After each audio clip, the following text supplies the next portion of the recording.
Welcome to CMO Confidential, the podcast that takes you inside the drama, decisions, and choices that go with being the head of marketing. Hosted by five-time CMO Mike Linton. Welcome, marketers, advertisers, and those who love them, to Chief Marketing Officer Confidential.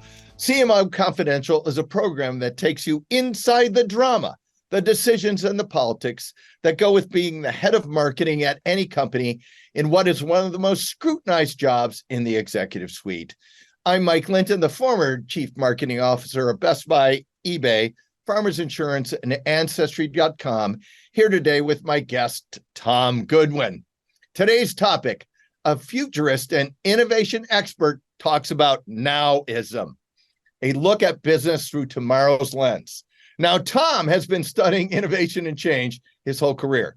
He started in the agency business and held positions as the head of innovation at Zenith, the head of futures and insight at Publicis, and the SVP of strategy and innovation at Havas. He's a prominent public speaker. He wrote a book called Digital Darwinism, which I think is a fabulous read, and publishes a weekly missive called Nowism, which we're going to talk about in a minute.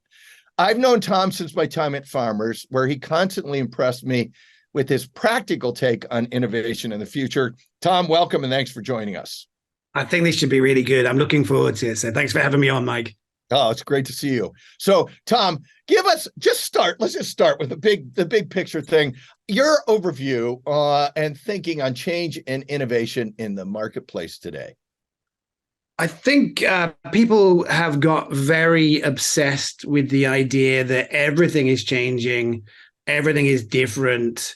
We need to be anxious all day long. If you're not ahead, then you're going to die. And I tried to provide a sense of calmness and sort of reassurance at the same time as being really profoundly excited by what all this stuff means. But it's quite sort of extraordinary at the moment. Like every new thing is either, going to kill everything that existed before, or it's a complete waste of time. There's no sort of space for kind of nuance. And you have to do it this minute, like AI. Absolutely. Yeah. Like you're already late. This should be late. Yeah. This should be on Threads. Come on, it's been like 2 days. Twitter's dead. Podcasting's dead. Newsletters of the future. No, I just tried to take a step back. I tried to look at change in context. I tried to focus on normal people. We live lives more than ever that are really very much in a kind of bubble removed away from the reality of most people's lives. And I always thought the true role and the true value of an agency type person with their clients was actually to take a step back and to remind people of what it's actually like to be a normal human. And most people this morning are not waking up, eating their cornflakes, thinking about Threads. They're thinking about gas bills. They're thinking about the fact they've got to fill up with gas today and they don't know how much it's going to cost. They're thinking about their vacations coming up. I tried to take a step back and be reassuring and also be quite pragmatic about what companies can do about it as well. Because increasingly, everything seems to be about efficiency. A technology like AI, everyone gets very excited about how we can, take away jobs and how we can send out emails for free and how we can do personalization without people being involved. And I'd love for us to be a little bit more ambitious about how we use this stuff. So how can we create better things? How can we serve people better? Things like that. Tell me about this, because on the efficiency front, and I'm kind of lifting, I think, something from your book and your Nowism letter. You say companies are trapped by where they start. And this is kind of, I think, where you're going on the AI thing and the efficiency thing. We got to do it this minute. I could be wrong on that, but tell me what you're thinking about there. I came up with quite a sort of, if it sounds sort of slightly sort of self-aggrandizing, sorry, but I came up with quite a good question, I thought, which was, if everyone in their company took a step back and thought, knowing everything I know now, knowing how people behave, knowing the competitor set, knowing the technology that we have, knowing everything I know now, what would I have created? What would my company look like? What sort of things would it do? How would it make money? And I think almost every single person in every single company would have done things differently. And that doesn't mean that there's any blame involved. It doesn't mean that people messed up. But the reality is that a bank would not find themselves with as many branches as they have. They wouldn't have the same core banking system they have. They probably wouldn't have the same KPIs that they have. A car company probably wouldn't have created a network of dealers the way they have. An energy company wouldn't have necessarily invested in, oil-fired power stations or coal-fired power stations the way they have. And there's something inherently annoying and provocative about that question, but it also raises better questions, which is, well, what is our ideal state? What are the new sort of principles on which we should be working? What are things that we can do better? And then how do we kind of plot a path to get between where we are and what that kind of better state is? And to do so in a way which is not about blame, it's not about discussions about why things happened. It's actually a much more naive and future-focused approach to do something that's better. Hey, can you give us some examples? I know in your book you have a lot about steam and electricity and then digital. Yeah. Can you draw this just quickly for our listeners an example of what you mean there? Because I think those examples are, rather than talking about all the stuff like AI coming down the road. Yeah. A couple look backs you've done on history where the examples are so profound, I think our listeners would benefit. I mean, every time a new technology comes into our life, we get very excited about it and we have no idea what it means. We kind of know what it is, but we don't know what it means. And the only way that we can really make sense of it is to fit it into existing frameworks in our head. And it's extraordinary, but we're unable to imagine what something means until we've played with it. It's a bit like asking someone to imagine a smell they don't know, or imagine a color they don't know. Like they can only use sort of current references as a way to explain that. So when we first invented something like steam power, we first used it to lift up water to drive water wheels because we already had that infrastructure in place. And the only possible way we could imagine using it was to power what we already had. In the same way that when we invented the electrical motor, we first used that to replace steam engines because that was the obvious way to sort of apply it. So with every new innovation that is profound, we fit it into our existing mental models and our existing organizational models and our existing financial models as a way to bring it into our lives. So we tend to kind of lubricate and sort of garnish the old way of doing things with new things. Even today, we might not realize it, but we're still using QWERTY keyboards, nothing to do with the fact that's the best way to write, but just because, that was based on the mechanical limitations of the past or things like Morse code. And as you look around the world today, it's amazing how much has changed, but it's also amazing how much is the same. So we still have passports, which are printed on paper that you have to carry with you. You still need to show proof of age when you buy alcohol with Apple Pay, even though you're. I'm hoping someone asks me for that sooner or later. It's still going to happen, Mike. This thing can scan 35,000 data points in our face and know precisely who we are and where we've been and who we know. But yet there we are sort of wafting a driving license in someone's face just to sort of show that we're old enough. So I think we always need to keep in mind this idea of lubrication. We get excited about a new technology. We sort of lubricate the edges. And then over a period of time, people take it more deeply. People understand the real meaning of it. People understand quite how profound it could be. And then we rethink the world around that technology. And that's when life gets very exciting to me. And that's where your example, I think, on electricity was very powerful, which is we plugged all the old machines into electricity and thought, look at this efficiency gain. We don't have to use steam anymore. And then instead of designing the plant around electricity, which made much smaller, much faster, much more efficient plants. And then I think there was a big parallel you drew with digital. So which is, if you want to talk about that for a second, that's great. If not, we can move on. But I thought how retailers took digital, just set it up like a store instead of thinking what retail could actually be. Exactly. It's that stage of going from lubrication to rethinking. And when you have an existing store network and you add in the internet, you start thinking about ways that you can manage inventory for digital sales. When you rethink the entire industry around what the internet means, then you start thinking, what is the role of a store in this? What is the role of a salesperson in this? Where should our inventory go? Like, how do we use different data in different ways to optimize our supply chain? How does this change the sort of fundamental economics of our business? And I think in a way, the one thing I want to say is we're quite smug about how well we've used technology now. I think a lot of retailers would say that they've understood it all. I think a lot of advertisers would say because they put ads on Instagram and in podcasts and on Threads perhaps soon, they've understood what it means. They've understood what it means. But if you were to take a step back and rethink what advertising should be today, like adverts probably wouldn't look like they do now. Like the advertising units of today are very much like classified ads from the 1800s. E-commerce websites still look like the Sears catalog from the 1910s. We could get a lot more excited about what we do. And if our starting point was what's possible, not what we've done before, if our starting point for data was what do we need to know rather than what can we get, we could actually invent a much better ecosystem for everyone. We could make better ads. They could perform better. We could show them to people in a more sensible way. There's so many ways to go with this because I want to talk about the ads. I also want to talk about AI is now here. And everyone is running around like hair on fire. I've got to do something with AI. It's going to change the world. I got to invest in this. Where's your head at on AI? And then tell all the marketers and agencies out there what they should be doing. Because we also know all the boards, not all, but a lot of the boards, a lot of management's going, all right, Tom, what are we doing with AI? We cannot be late. Well, one is stuff can be amazing and magical and sophisticated and complex and not particularly helpful. So we should not come into this and assume that because it's extraordinary and powerful, that means it does everything brilliantly. So I think we need to be quite sensible about at what point does this do our jobs better than us?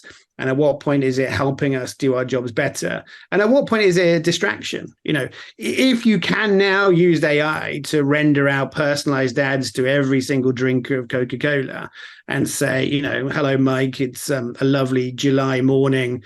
Wouldn't your taste buds be tingled through this Coca-Cola sensation? Just because you can do it doesn't necessarily mean it's a better way to advertise a mass market brand. So I think we need to take a little bit of a step back. We need to think a bit about what it means and what it makes possible, but also think about what's desirable, think about what it does better. And we may end up realizing that for the biggest brands on the planet, this actually doesn't change that much. Like you're probably already making amazingly well-produced ads. You're probably already using really good advanced special effects. You probably have a really good corpus of data that you're using to target things for. It probably means more for the kind of advertisers that wouldn't have made good ads before. For me, it's a sort of democratizing function. So in the same way that your local steakhouse would not have made a TV ad 30 years ago because they wouldn't know how to buy TV, they can now place ads on social media sites because anyone can buy ads on social media sites. And I think what we're really seeing is that anyone soon can make a pretty good ad. Can they make an ad better than Nike? No. Can they make an ad better than Apple? No, but they can make an ad that's good enough. But we should be sort of smart when it comes to these things. Like actually, what does it help us produce, but also how does it change how we work? How can we collaborate better with this? How can we get more insights from data? We should have a sort of systematic approach where we go through every element of our jobs and we think about what AI means for it. And it may not change everything. If you're a family-run sausage maker, based in Wisconsin with small teams of people, it may only be that you use AI to check the nutritional label on the back of your packet. And that's okay. It doesn't mean you're stupid. It doesn't mean you're late. It just means you thought through it properly. So if I'm reading between the lines, a bunch of companies are going to spend a lot of money on AI before they know what they're doing, and they're not going to get the outcomes that they want. I think so. And people are going to be very anxious. Like the entire consulting world is fueled by the creation of anxiety. What are you doing about Web3? What are you doing about the metaverse? What's your blockchain strategy? Why are you not on LO? Why are you not in, this? Why are you not using quantum processing? Yeah, it's driven by this idea that everyone must be made to feel afraid and made to feel like they're missing a trick. And you don't have to do everything. Like strategy is the art of deciding what you're not going to do. And AI is worth considering for every single company on the planet. But if they come to the conclusion it's not that big a deal, or they should monitor it and wait, or they should use it in specific areas only, that doesn't mean that they haven't understood it. It's the opposite. It's like Picasso. You need to sort of learn how to paint before you can sort of learn how to unpaint sometimes. I love the anxiety quote. It was just too great. All right. So we've talked about AI, and you've made a career of predicting change. So what's on your radar as you look forward over the next couple of years that, you're thinking about from an innovation and change standpoint? Yeah, I think we'll slowly start to see labor saving in almost all forms of customer service. Digital kiosks in QSR restaurants, digital kiosks in retailers were huge. We'll start to see a lot more data on things like inventory. So things like RFID tags will start stores knowing where things are. We'll start to see more interplays between different devices we have. So I think our phone and our watch, and our home speaker, our phone and our watch and our car, our TV sets, we'll start to sort of see these devices working together as much more sort of like ambient assistants. We'll start seeing more advertising you can buy from directly. If I see an advert for a kettle or a toaster today, I don't want to watch a kind of behind the scenes film about how they made a documentary about great bread. Like, I just want to buy the fucking toaster, like I don't want to see, an amazing TV show about food trucks. I just want to buy a blender. So I think we're going to get much better at sort of getting money from people's hands and giving them something decent in return. I think brands are going to become more important. I think we'll start seeing every element of our lives become branded. Maybe we'll have sort of, elderly care centers that are branded by LVMH. Maybe we'll see luxury spirit companies starting to open bars. Yeah, exactly. I'm more Prada, I think, what does a Nike hotel chain look like? What would happen if Nike made condos?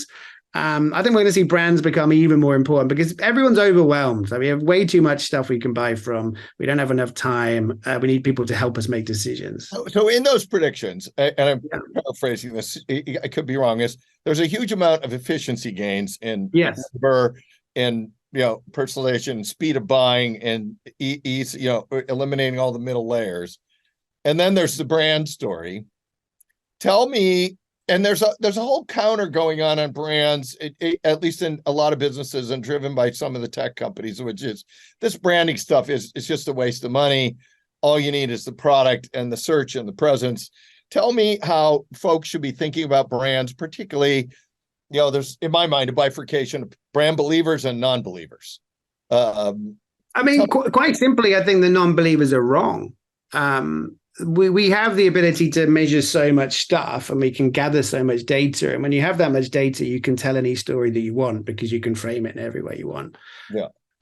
We have this lie of attribution.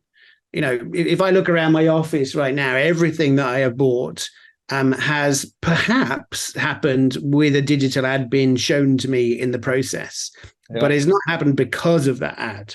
I own a Mercedes because of probably 150,000 data points. This idea that somehow one element of that journey is responsible for making me buy a Mercedes is nonsensical. So you're talking about the over belief on last click attribution, or because I can measure it, it's working. But I think also an entire sort of belief system. What we really have, and I'm pretty sure we've talked about this before, there's almost sort of two religions out there. There's the sort of religion of the story, where we care about feelings and we care about seduction and we care about sort of empathy in human nature. And then there's the sort of religion of optimization, which is all about dashboards and pulling levers and A/B tests. And it's not that everything in the religion of optimization is wrong. It's just I don't think that's the sort of dominant way to think. I think if you start with a brand-led construct and then you use optimization as a refinement within that, you end up in a great place. But if you have a strong brand, all of your other metrics are easy. But I think the world has sort of fallen out of love with the brand world and sort of got swung in the wrong way on the pendulum towards the tech world. And I think slowly people are starting to realize, and D2C brands are quite a good place to see this. We're starting to realize that if all logos use the same A/B tests, they start to become quite identical. And if every single bloody retailer website that you're trying to give money to starts by offering you a newsletter for 20% off, and if every single website offers you free shipping if you spend over $49, you kind of end up in this sort of malaise of nothing and sameness. And what you start to realize is we don't need 353, direct-to-consumer shower gel brands. We actually need companies that build stronger brands. We need companies that make better products. We need companies that do better customer service. So I am a very sort of avid believer that most of that technology stuff is kind of nonsense. Like most of it is sort of refinement within a closed ecosystem where you may be able to sort of show on a spreadsheet that you created more success, but actually all you've done is sort of more efficiently bring in the same people. There's a lot of really dodgy maths out there, I think. So I agree with this, but I think that is because you can measure it. And we did a show on this earlier. It becomes the prime evidence of what's working and what's not. And we've seen a lot of companies, particularly some of the giant acquisitions that cut huge amounts of brand money, have to put brand money back in, which may not help them because it's not like you can turn the lights on and off. Tell me, so you put all this stuff out there. It's mostly efficiency that you see here. Then with the big story getting lost and people winning the big story being the bigger winners. What should marketers and advertisers be thinking about today, particularly if you are sitting in a company that is a non-believer company? I think people really need to take a step back. I may be naive. I don't think I'm wrong, but maybe I'm naive. Everyone's got very, very, very focused on everything that happens in the short term. They've got very, very focused on everything that can be measured. And they've completely forgotten about the fact that the long or medium term is the place to measure real success. And then many of the things that really, really matter, you can't measure. And many times you just have to say, this is a good idea because it's a good idea. And you have to trust me that this is a good idea. And you have to sort of fight against this culture of measuring absolutely everything. And I think we have to start blowing up data and case studies and success that just isn't true. This is a tiny example. It's so boring, you probably want to cut it out, but I was buying a Big Mac yesterday. And in the past, in order to buy a Big Mac from one of those digital kiosks, you had to press about 3 buttons and you had a Big Mac in your mouth. And now you have to sort of log in as a guest because they want you to use the loyalty card program, and you have to sort of go to checkout, and then it's trying to sort of upsell you on like a balloon or a sort of cuddly toy or something. And it's not like I sort of, leave the restaurant in a fit of rage, but I'm slightly annoyed by it. I'm sure there's some data that shows that if I logged in as a loyalty card member, I would end up buying more. And they think it's the act of me logging in as a loyal member that's created, this brand love and this association and this seduction and this relationship. And then miraculously, I ended up with more fries in my mouth and a balloon. It's just because the act of people logging in, you are actually segmenting your audience by people that had a bit more time and gave more of a shit about McDonald's and went there more often. And it's not the act that the loyalty card has made them more loyal, is that you're trapping more loyal customers. I agree with that. Versus I still remember 2 all beef patties, special sauce, pickles, onions on a sesame seed bun, which was not probably measurable, but was powerful. Exactly. But I think we need to go the other way, which is to sort of forget about so much data and forget about immediacy and forget about the false precision of it and just think, is this a good idea? Brands still sponsor football teams because they know it's a kind of good idea, net. Brands still sponsor airlines because they know it's a good idea, sort of net. And I think we need to get much better at just taking a bit of a step back and thinking, is this product a good product for us to do? Is our customer service good enough? Do I like flying with this airline? How does it feel to check into this hotel? What about our car rental experience is crappy? Because actually we kind of know all the answers. Like if we're good at our jobs, like we know what a good retail experience is. If we have time to look at how other companies do these things in different sectors, we can get really inspired about what we can now do. It should be, if you buy a pair of jeans, you should be able to reorder the same pair of jeans just by, taking a picture of a QR code on the inside. Like that doesn't need focus groups to make that happen. It just needs someone with a bit more desire to make a difference. So I think we need to get much sort of bolder, more ambitious. We need to get really proud of what we can make happen every day. We need to sort of fall in love with people as customers and sort of take pride in serving them better. And we need to get really enthusiastic about what technology makes possible, and not think of it as something that's going to take our jobs or kill our department or or make it boring. We need to think about the new possibilities that opens up. So it's going to be a super interesting road. I have to segue off of this because you just gave the talk about hold the line, tell the big story, the brand matters, but also you were just at Cannes. And one of the things you wrote in Nowism was that you felt, and I have never actually gone to Cannes, that you felt that the industry felt lost in Nowism. And so tell me what you were thinking there. And this is probably a big observation on the industry, having a giant meeting at Cannes, giving out a lot of awards. What's going on there? And contact statement you just talked about.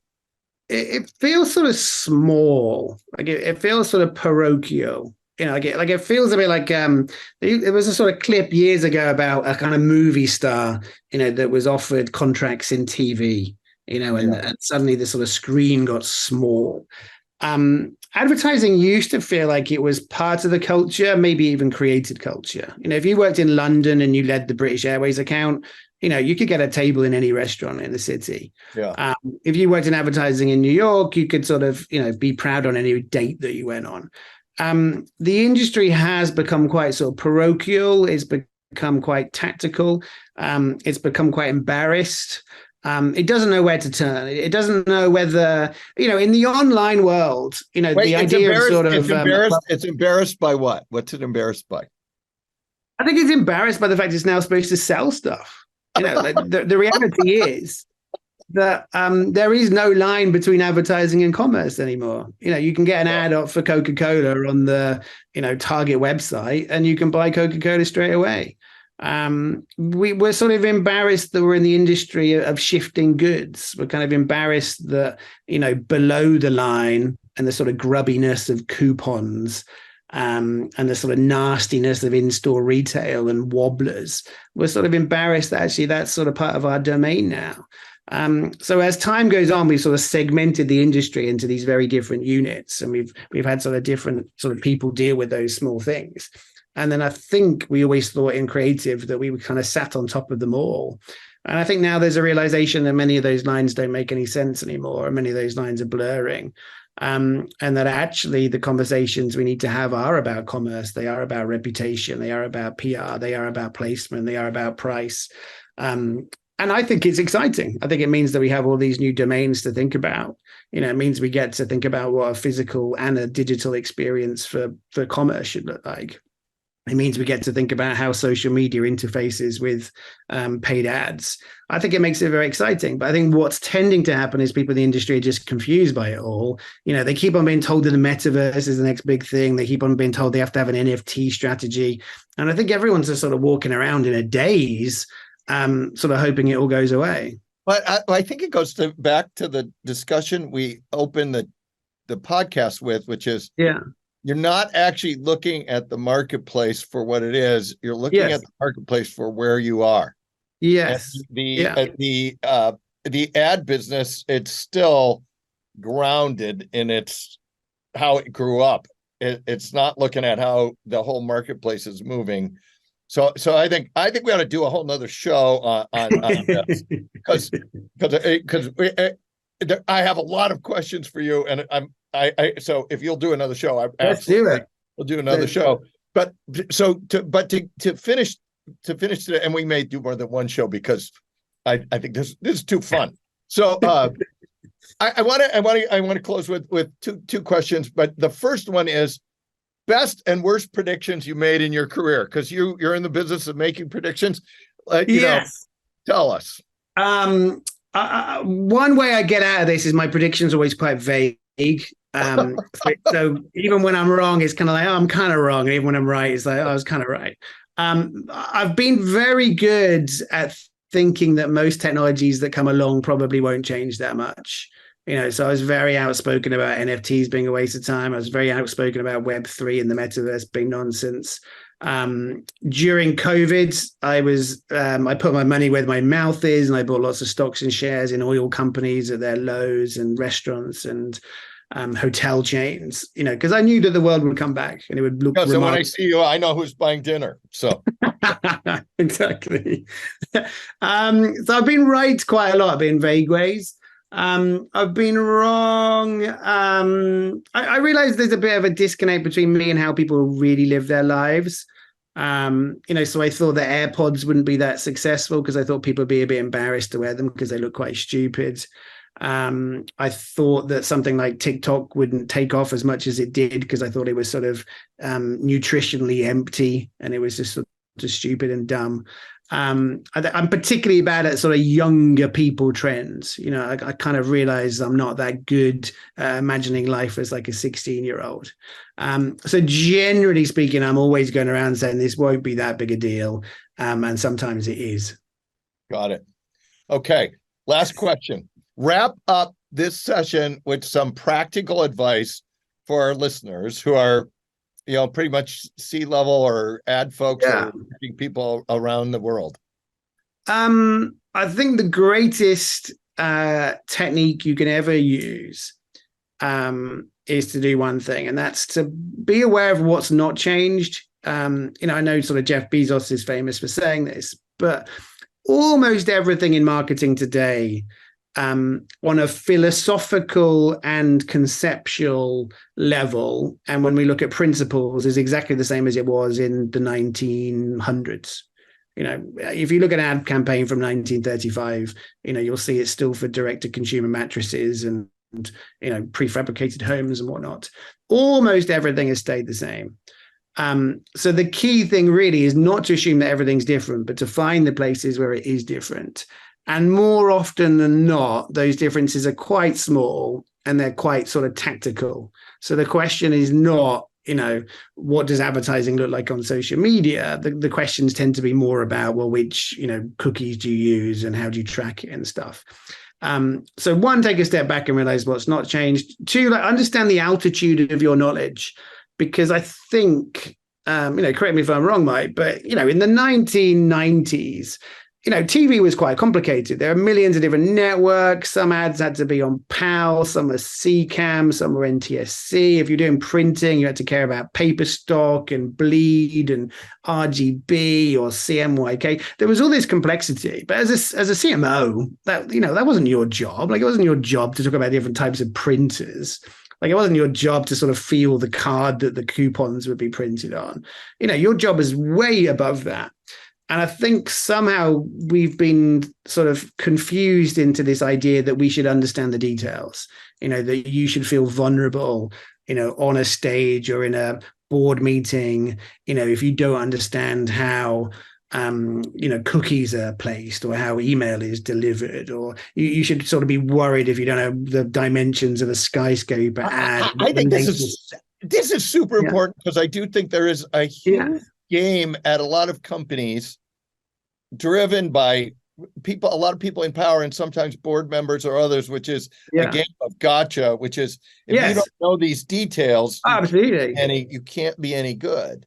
No, and so what you get is people focused on the minutia of the data, how all the data have up, and now you have thousands of data pieces too. Actually not knowing any of them, you watch people get consumed pre-board meetings in case they get asked a question about something very small. No, and what's happened is you end up with these people who really should be talking about, supply chain issues, or they should be talking about the impact of currency fluctuations. They should be talking about staffing issues. They should be talking about big CMO topics. And instead, they're talking about, first-party data versus third-party data. They're talking about, Google's move to remove cookies. They're talking about which influencers bigger on hot face versus, wank button.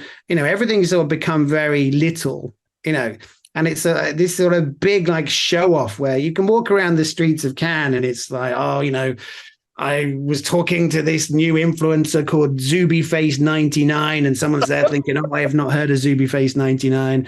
And then another stage, they're talking about, you know, do you use sort of Adicom Plus to do your tracking, or do you use, you know, Curacao 3000? And everyone's making it up. Like I these people have no idea what they're talking about. I am Zubyface99. Yeah. You know, what's your ideal tech stack? Well, I'm using a sort of API scraper that, you know, integrates the binary interface of the 3.9 module with the GPU of 5. And someone else is going, oh yeah, you know, that we tried that last year and it was 1.2% more efficient. They're making it up.